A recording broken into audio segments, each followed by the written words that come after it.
जय श्री राम। मैं अंबुज तिवारी। आज JEE एडवांस्ड 2020 पेपर 2 का फिजिक्स पार्ट में सेक्शन 1 है, जिसका क्वेश्चन नंबर 4 है। हम क्वेश्चन नंबर 4 को सीखने जा रहे हैं। तो क्वेश्चन है, hot air balloon is carrying some passengers and a few sandbags of mass 1 kg each, so that its total mass is 480 kg.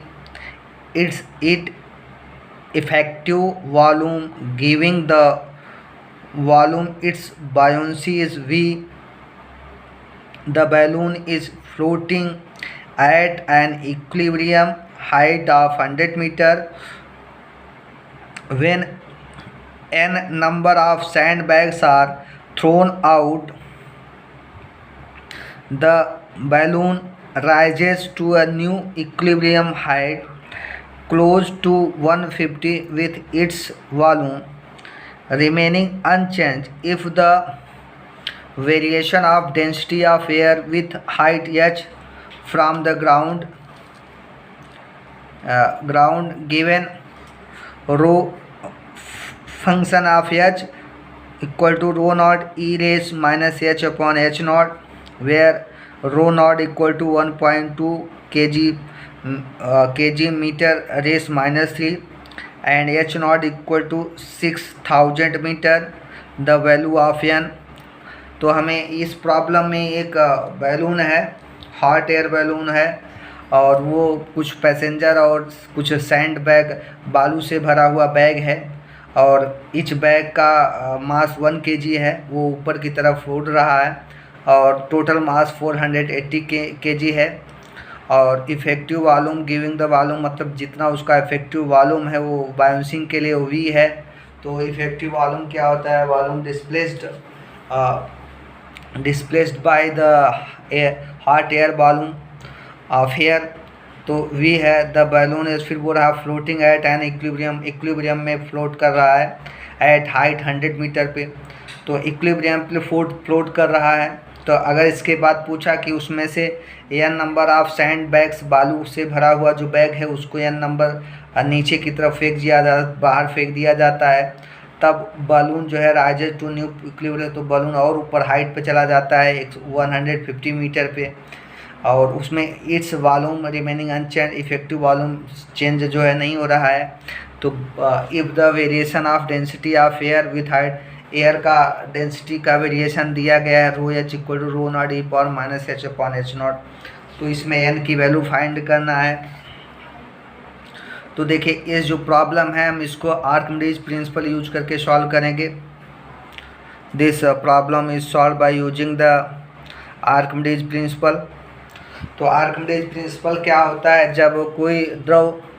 जब कोई बॉडी किसी द्रव में पूरी या आंशिक रूप से डुबाया जाता है, तो उस पर एक फोर्स कार्य करता है जिसका डायरेक्शन ऊपर की तरफ होता है, और इस फोर्स को बाउंसिंग फोर्स बोलते हैं, बाउंड फोर्स या बाउंसिंग फोर्स बोला जाता है। और तो जब उसके भार में कुछ कमी आती है, यह कमी उसके द्वारा हटाए गए द्रव के भार के बराबर होता है। ये आर्किमिडीज प्रिंसिपल है, इसी प्रिंसिपल पे प्रॉब्लम है। तो when a body is partially और fully dipped into a liquid at rest, जब हम एक बॉडी को पूरी तरह या पार्शियली एक लिक्विड में डूबे होते हैं, लिक्विड रेस्ट पे होना चाहिए, then the fluid exerts an upward force of buoyancy to the surface in contact with the fluid. तो फ्लूइड क्या करता है? जो फ्लूइड है, fluid is what it is the which is flowing, जो बहता है उसको फ्लूइड बोलते हैं। तो फ्लूइड उस पर एक ऊपर की तरफ एक बाउंसिंग फोर्स लगाता है to the surface in contact, जो सरफेस बॉडी का जो सरफेस फ्लूइड के कांटेक्ट में होता है, उसी सरफेस पे ऊपर की तरफ एक फोर्स लगता है जिसको हम बाउंसिंग फोर्स बोलते हैं। This buoyant force is equal to the weight of the displaced fluid. और ये बायोंट फोर्स जो होता है वो डिस्प्लेस्ड फ्लूइड के वेट के बराबर होता है। तो यही हम प्रिंसिपल आर्किमिडीज का प्रिंसिपल अप्लाई करेंगे। तो एट इक्विलिब्रियम और फ्लोटेशन के केस में क्या होता है, buoyant force is equal to the weight of body. Equilibrium के केस में जो बायोंड फोर्स की वैल्यू हो गया वह बॉडी के वेट के बराबर होता है। तो वेट ऑफ बॉडी क्या होता है, बायोंड फोर्स।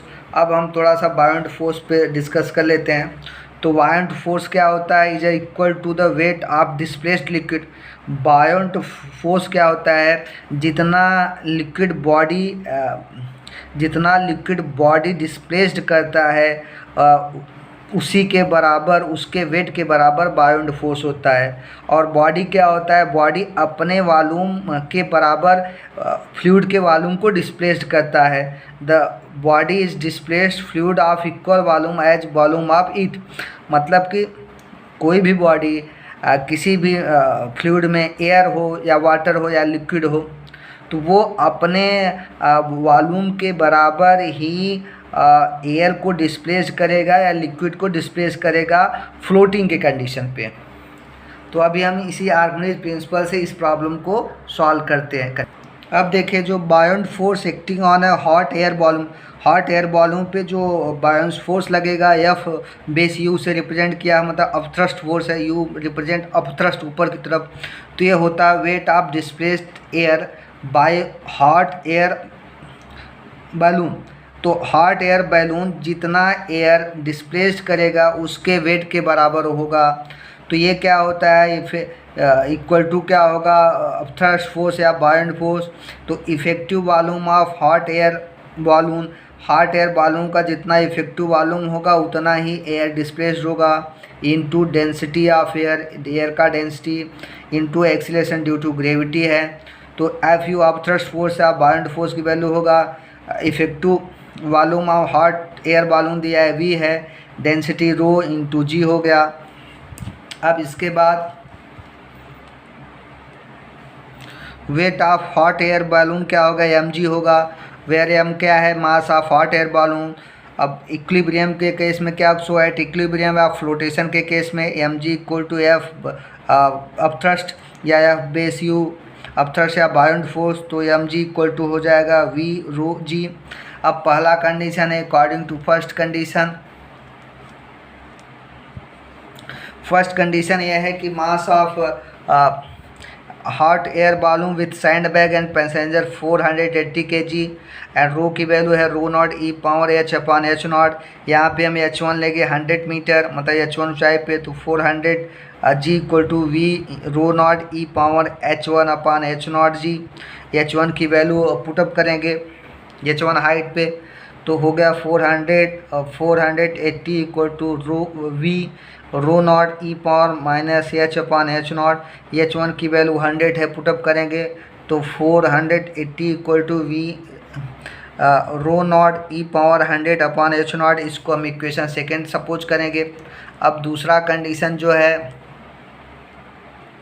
अब सेकेंड कंडीशन है कि जब उसमें से एन सैंड बैग्स को बाहर फेंक दिया जाता है तो मास कितना हो जाएगा 400, क्योंकि एक बैग सैंड बैग का मास 1 kg है, तो उसमें से पूरा 480 kg में से n kg सब्ट्रैक्ट करोगे तो अब now mass of hot air balloon कितना रहेगा, m equal to 480 minus n kg।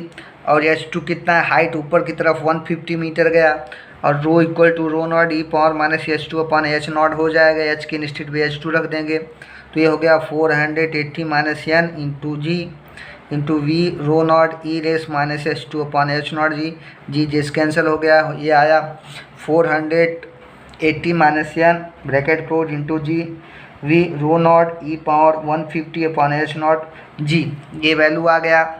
अब जो है 480 minus n bracket close V rho naught ई raise minus 150 upon H naught, equation number 2 suppose करेंगे। अब क्या है, डिवाइडिंग इक्वेशन 2 बाई इक्वेशन 1 से डिवाइड कर देंगे, तो 480 माइनस n डिवाइड बाई 480 आ गया। ये आया V rho naught E raise minus 150 upon H naught divided by V rho naught E raise minus 100 upon H naught, तो ये हो गया 180 divide 181 minus n upon 480 equal to E raise ये ऊपर की तरफ जाएगा तो इसके पावर प्लस हो जाएंगे, e raise minus 150 upon H naught plus 100 upon H naught, तो आ गया 1 minus n upon 480 equal to E raise minus 150 upon H naught plus 100 upon H naught की वैल्यू आ जाएगा e raise minus 50 upon H naught, ये value इतना आ जाएगा। अब वैल्यू आ गया 1 minus n upon 480 e raise minus 50 upon H naught की वैल्यू 6000 मीटर है, हम वैल्यू पुटअप करेंगे। 1 minus n upon 430 equal to E raise minus 50 upon 6000, ये आ गया equal to E raise 1 upon 120 आ गया। अब हम इसको इस साइड में लाएंगे, 1 minus e raise minus 1 upon 120 equal to n upon 480 आ गया, तो एन की वैल्यू हो जाएगा 480 in bracket 1 minus e raise minus 1 upon 120। अब देखिए equal to 480 in bracket 1 minus e raise minus 1 upon 120। अब हमारे पास